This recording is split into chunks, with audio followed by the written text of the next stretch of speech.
this news availability. Just to, the Mayor and Chief are going to say a few words about how this came about and answer any questions you have. Mayor Keller.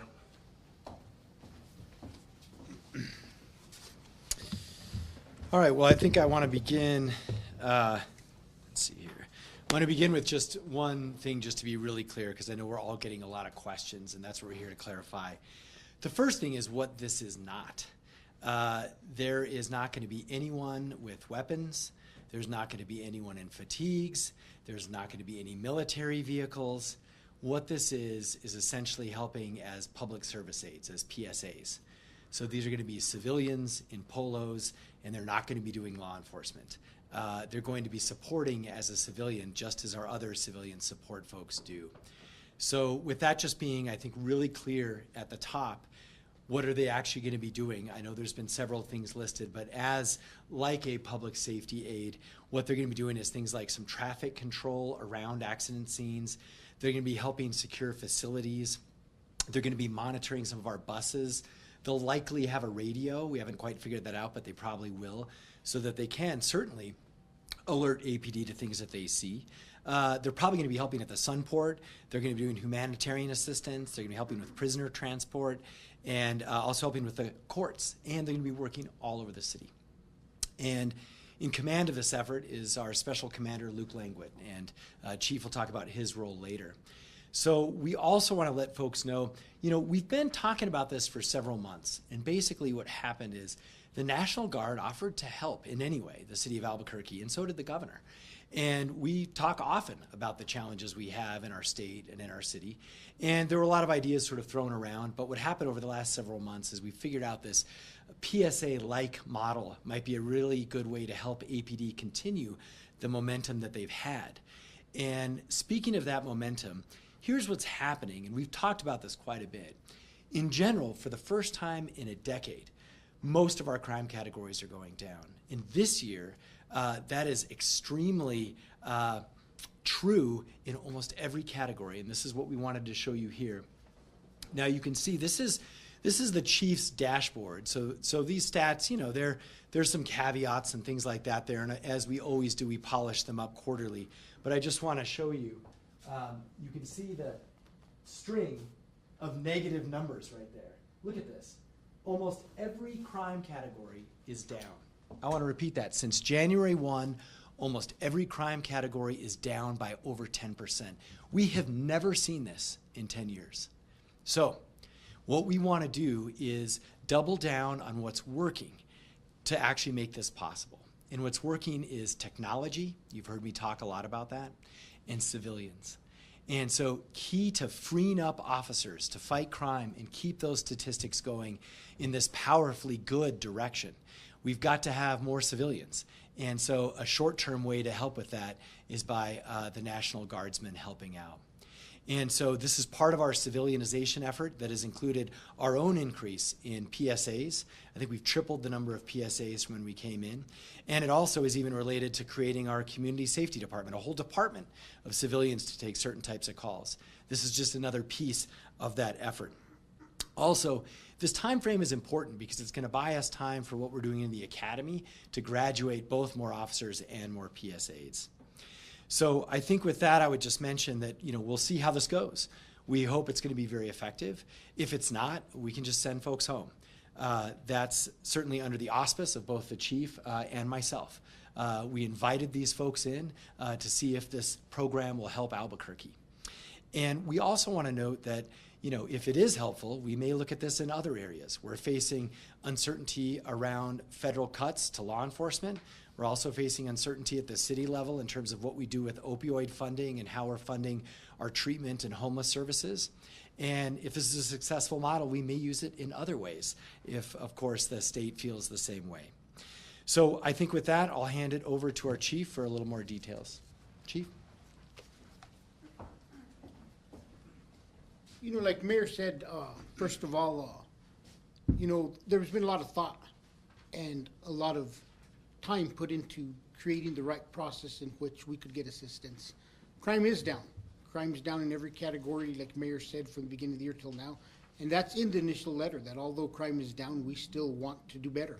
And we want to continue to clear up our officers because that's what's made us successful. What's also made us successful is our ability to work with other agencies. We have some of the strongest relationships we've ever had with state police, BCSO, ATF, FBI, and now we're gonna add the National Guard.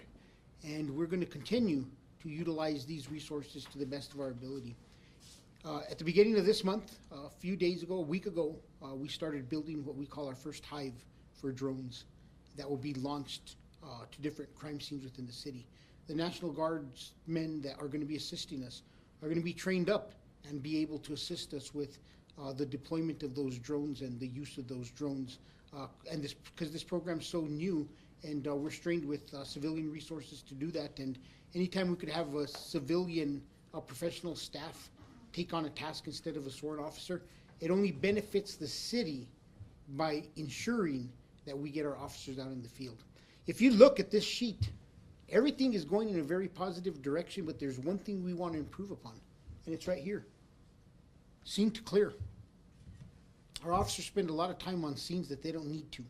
We have officers parked guarding violent crime scenes for up to 6, 8, 12 hours. We have officers guarding fatal traffic accidents, 6, 8, 12 hours.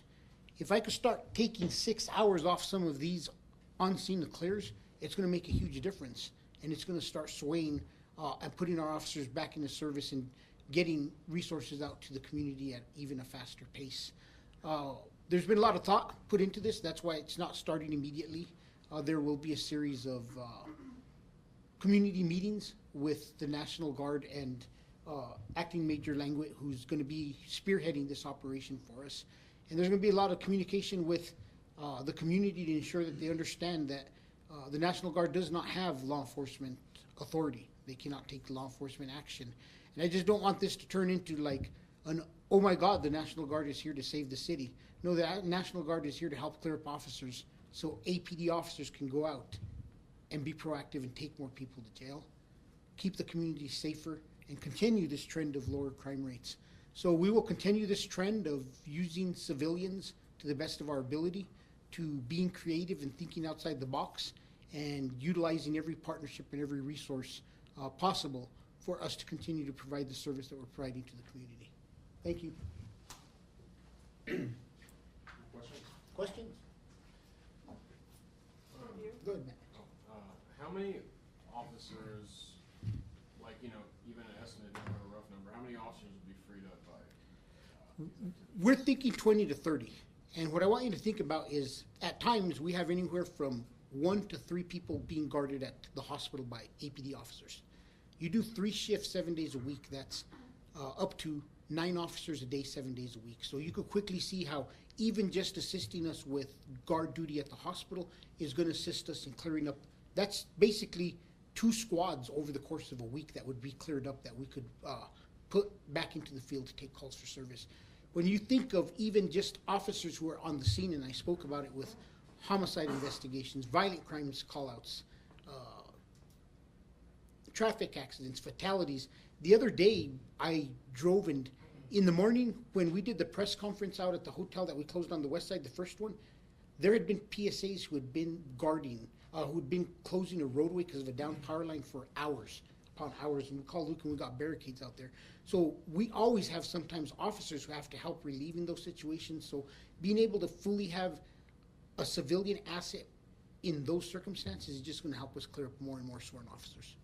What are the numbers of sworn officers? We are currently at somewhere around 890 with about, give or take, I think 890, 880 with another 50 in training, and we're getting ready to start another 30. So we're getting very close to our funded 1,000 officers. But how many of those officers are actually on the streets patrolling? That I could get you that answer, but we have to take into account that a lot of times people look at it and say, how many officers are taking calls for service? I've taken a very different approach to that. I have officers who take calls for service, and we have our PRT teams. We have the biggest proactive response teams that this city's ever seen, or the police department. Every single commander has a proactive response team that their job is to be out there proactive taking calls. So those officers are part of those field numbers, and we'll work on getting some numbers out to you. And could you break that down by area command as well? Yeah, they'll break it down by area command. Um, are you No, gonna? you can go if you're. You know, you guys mentioned several times, and you're pointing to these numbers, saying that crime is down. We've heard that, year over year. These tools are supposed to be reserved for emergencies. So if this is an emergency now, why was it not an emergency last year or the year before when we're seeing that those numbers were higher? I quite honestly think that it wasn't something that anybody had thought about. It wasn't something that anybody had approached us to and said, hey, can you utilize these resources and help? And although crime is down, and it's in the letter, I think we still have a lot of progress to make. And there's still a lot of things we want to do to continue to combat crime within the city. And I will do everything I can to ensure that we have the resources to someday say that our crime is lower than it's ever been historically, and we're not at that point. Crime is down, but there's still ways to go with it. Go ahead, Matt. What's the end game? Because I mean, if they come in and they do help, I mean, do they just never leave? I mean, what's like, how are you gonna fill those positions with officers at some point? I mean, what's kind of the end game here? You know, Mayor alluded to it. He talked about it, the fact that by the fall, we hope to have 1,000 officers. If we reduce crime and we're able to get people to the resources or get people who should be in jail in custody for longer periods of time, it only benefits us as a police department because we would need less resources. And I've always had this philosophy. You go back to 2009 when I was in charge of property crimes, and that was a time frame we had some of the lowest crime rates, property crime rates. And I had a simple philosophy. Every day that a repeat offender is in jail is one day less of houses they're breaking into, one day less of cars they're stealing. And when you look at a prolific auto theft offender who may steal 3 cars a week, you think you get 15 of those in custody over 6 weeks, you're looking at hundreds of less stolen cars because of those actions. And we'll take it one day at a time, and we will continue to incarcerate people that need to be for their certain period of time, but also making sure our officers get out to those emergency service calls quicker. When's the last time you had 1,000 officers? Oof. I'm gonna say probably when the state allowed double dipping and we're able to hire para-rehirees. Why do you see that as something that can happen now? I know you've talked, and the mayor's talked about 1,100 was the number, and 1,100 is now kind of like this number that might not be reachable. Why is 1,000 when it hasn't been reached in so long? Why do you think you'll get there? Because, More academies. yes, we've increased our academies, and you look at our trending. We'll be more than happy to share with you and sit down with you separately and explain what we've done recruiting-wise, see how our recruiting trends are up. I will bet money on this. IPRA, every law enforcement agencies in New Mexico is hiring, and I will bet you nobody's out hiring us right now. So it sounds like we need PSAs and ACS workers. Where are we at with those? If you believe that these National Guardsmen will be serving in that capacity, what are those numbers? And what are you doing to incentivize or recruit for those positions? I don't do anything, I don't think anymore to incentivize PSAs. I'm overstaffed 30, 40 PSAs right now. So how many total PSAs do you have? We have somewhere around 80-ish. We'll get you the exact number. Wait, so why can't PSAs do this?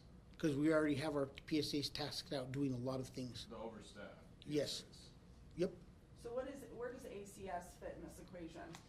I mean, you got to realize that ACS is also just following that model of civilianization Mayor talked about. ACS, the other day, they did a story about they've taken 100,000 calls for service.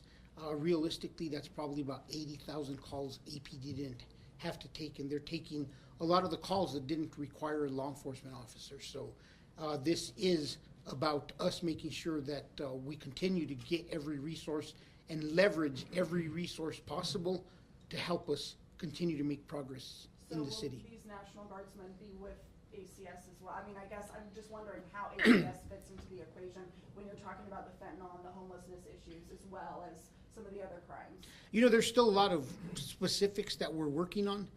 I don't think there's an intention to have them paired up with ACS at this point in time. It wasn't in our original ask. But one thing we did ask for is over the course of each summer, there are a lot of individuals who are unhoused who has health needs who are out. And one of the lists proposal that we asked the governor is that we have a team of medics who are out providing humanitarian aid from the National Guard over the summer for some of these individuals who are exposed to the elements and who may need medical attention or just somebody checking up on them. But that wouldn't free up APD officers.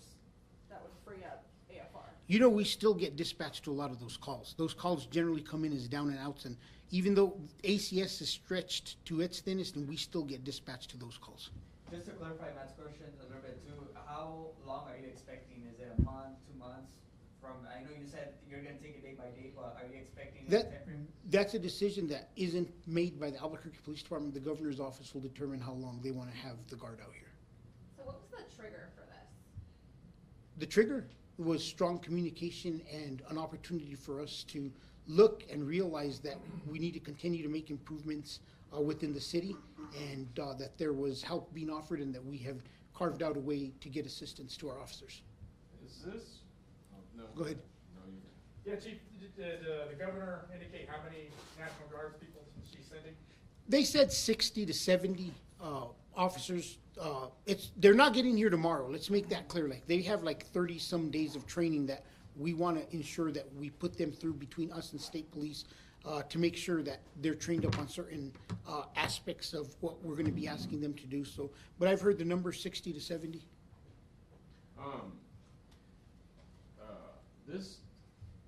The way it sounds does not sound very much like an emergency. Is this kind of like the emergency order is being used to get these people here with this funding? I mean, the way you're describing it, like crime is down, making more arrests. I mean, it sounds like you guys are doing good work out there. You have a ton of PSAs. I mean, it doesn't sound like what I would call an emergency. You know, I think on a weekly basis, I look at all of the media out there stories, and let's see, I hear crime crisis, I hear crime is out of control. So I would look back at the media and I would say that I think that there is a perception there is an emergency in the community that is out there. So why not ask the state police to come in? I know the governor has called those operations before, these sworn officers that could actually maybe serve in an officer capacity. They are out there. They're working in operation, I think, with the DA's office, state police, and BCSO are working operation on each central at this time. So they do have resources, but they also have an entire state, and it's not like they are the biggest agency. They do have limited resources also, and each time I know that we ask them to bring additional officers, they're taken from communities like Taos, they're taken from communities like Deming, they're taken from communities like Aztec. So it doesn't make sense for them to always be robbing Peter to pay Paul. What's the final goal here? Lower crime rates, make the city better, ensure that the public feels safe and that our officers are able to do what sworn officers are sworn to do, law enforcement activities, and not necessarily block roadways. I have a question for the mayor. Can I grab Nick and then you grab him here and I'll scoot aside? Perfect, thanks, Chief. So you said 30 days plus or so to train up the guardsmen on things. Are they falling under your guys' policies or understanding of their policies? Because you sent the memorandum. They are working through the training, and that's why they're being put into situations where they are going to have to follow their policies, and